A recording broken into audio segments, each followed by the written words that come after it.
This is Kate from the blog wildtalesof.com, where I share about family travel and outdoor adventure. If you've been following along, you know that we have been sharing activities from our spring bucket list this year, and one of our big activities is bike riding. Now, we already shared a video about bike riding as a family last week, but this week I wanted to share a few tips and also a little bit of a longer bike ride that we took as a family this past weekend. Before I show you some clips from our family bike ride this past weekend, I want to share what helps our kids, particularly our 7-year-old who is actually doing the cycling himself, things that are helping him on these longer rides. He has been riding up to 20 miles with us since he was about 5.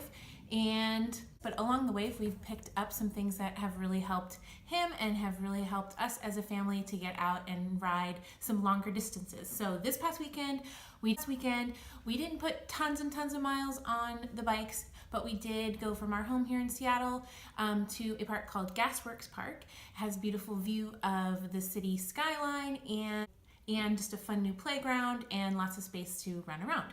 So tip number 1 is to choose an activity. So get your kid or kids excited about something that you're gonna do at a destination. So this time it was playing baseball. So instead of loading a kid in my trailer, I actually loaded up a bunch of Bergen's baseball gear, and when we got to the park, he was able to play catch with Slade, and he also had the option to practice his hitting.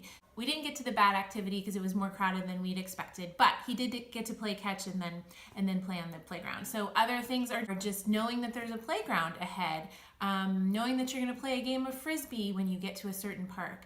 Pick an activity that your kids really love to do and make it exciting, and bring along some equipment if you can. Number 2, what really helped Bergen this particular time, he was feeling a little bit like he was lagging behind, and so instead of him riding in between us, which is what we usually do, Slade will lead and then he's in the middle and then I'm behind, we let Bergen just get out in front. Now you have to know your kid and you have to know their abilities, but along the trails and streets that we were on, we felt comfortable with him taking the lead. He knew the route really well, so he knew the turns and everything.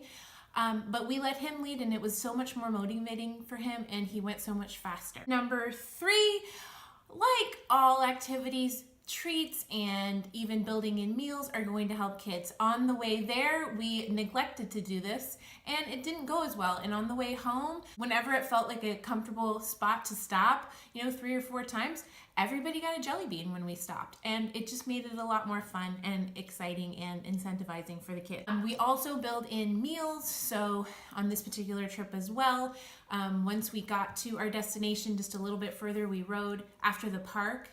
We had dinner, and it was pizza, and we were sitting outside and we played games, and it was tons of fun. I talked a little bit about this when I said choose your activity. So the next tip is to choose exciting destinations to get to. The kids love it when we have something in mind that can be tons of fun, whether that's, like I said, a park, a beach, a lake, something that they are excited about to get to. Okay, 2 more tips. So second to last one is cheering them on. I hadn't realized this, but as we went up a couple of hills, Slade and I would stop once we got to the top of the hill, and Bergen was a little bit behind us, and we were just cheering him on, come on Bergen, and you'll see that in the video, and he just had the biggest smile on his face. And then once we got to the next hill, he was like, are you gonna do that for me again? And I said, absolutely. So I just made it kind of click for me that, yeah, sometimes people just need a little bit of encouragement. Okay, and then the last thing is to pay attention to building your child's endurance. Even off of the bike, you're going on longer walks, you're walking alongside your kids while they ride their bikes, and you're just doing that more and more often. So the more often you can get on the bike, obviously those longer bike rides are going to be so much easier and so much more possible. Building your child's stamina, and of course they're not going to be right out the gate, they're not going to be able to take these longer rides, but you have to take baby steps and work up to it. So that's kind of what we're doing this spring. Keep watching and you can see some of these tips in action, and we hope this encourages you to get out on your bikes with your family. Hey Bergen, how's it going? Good. What's special about today's bike ride? Is there macaroni and cheese in the trailer? What's in there? In the trailer? Baseball stuff. Baseball stuff? Because what are we going to do? Play baseball. Play baseball. Ready to play some baseball?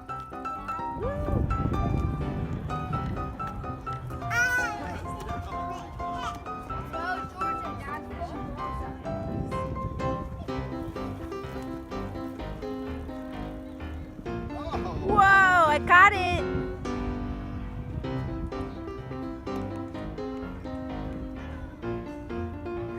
Whee! That was fun, Mom. Woohoo! Woohoo!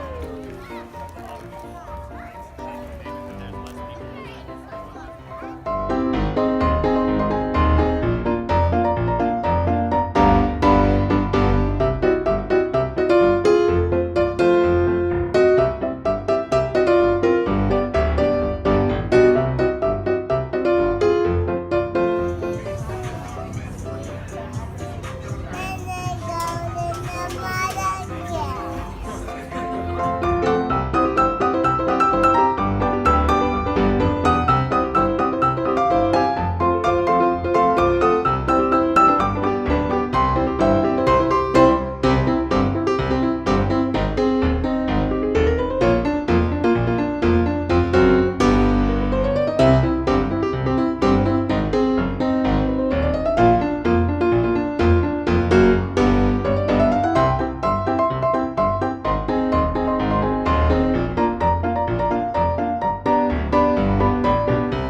Come on, Bergen! Woo! Look at those legs. Go, Bergen! You did it! Nice. How does it feel? Good. So if you'd like more information on biking with kids, make sure to head to our blog where we have reviews on particular bikes. We have tips on transitioning from balance bike to pedal bike and lots more. And we'd love to hear from you. If you have a tip on taking longer bike rides, transitioning from balance bike to pedal bike riding with kids in general, we would love to hear it. So make sure to leave a comment below. Thanks.